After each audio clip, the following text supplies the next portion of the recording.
ഈ ലൈംഗിക പീഡന കേസിൽ രാഹുൽ മാങ്കൂട്ടത്തിലിന്റെ അറസ്റ്റ് താൽക്കാലികമായി തടഞ്ഞത് വോട്ടിംഗിലേക്ക് നീങ്ങുമ്പോൾ, തദ്ദേശ തെരഞ്ഞെടുപ്പിന്റെ വോട്ടിംഗിലേക്ക് നീങ്ങുമ്പോൾ രാഹുലിന് ആശ്വാസവും ഒപ്പം തന്നെ കോൺഗ്രസിന് ഒരു പരിധിവരെ അത് രാഷ്ട്രീയ തിരിച്ചടികൾക്കിടയിലും ഇടക്കാല ആശ്വാസമാവില്ലേ? തീർച്ചയായിട്ടും അത് കോൺഗ്രസിന് തിരിച്ചടി തന്നെയായിട്ടാണ് എനിക്ക് തോന്നുന്നത്. കാരണം അതിന്റെ ഗുണം കിട്ടുന്ന CPM-നാണ്. കാരണം നമ്മൾ പലരും തമാശ രീതി പലരും പറയും മൂന്നാമതും CPM വരുമെന്ന്. കാരണം കോൺഗ്രസിലെ സീനിയർ നേതാക്കന്മാരുടെ പ്രവർത്തനം അവരുടെ അണികൾ അംഗീകരിക്കുന്നില്ല.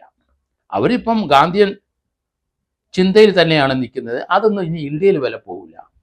ഗാന്ധിജിയെ നമ്മളെല്ലാവരും ആരാധിക്കുന്നു, നമ്മളെല്ലാവരും അദ്ദേഹത്തിൻ്റെ പുസ്തകങ്ങളൊക്കെ വായിക്കുന്നു, അദ്ദേഹത്തിൻ്റെ ചിന്തകളൊക്കെ വായിക്കുന്നു. നല്ല കാര്യം തന്നെയാണ്. ഡെമോക്രാറ്റിക് ആയിട്ടുള്ള ഒരു കൺട്രിയിൽ ഗാന്ധിജിക്ക് വലിയ പ്രാധാന്യമുണ്ട്.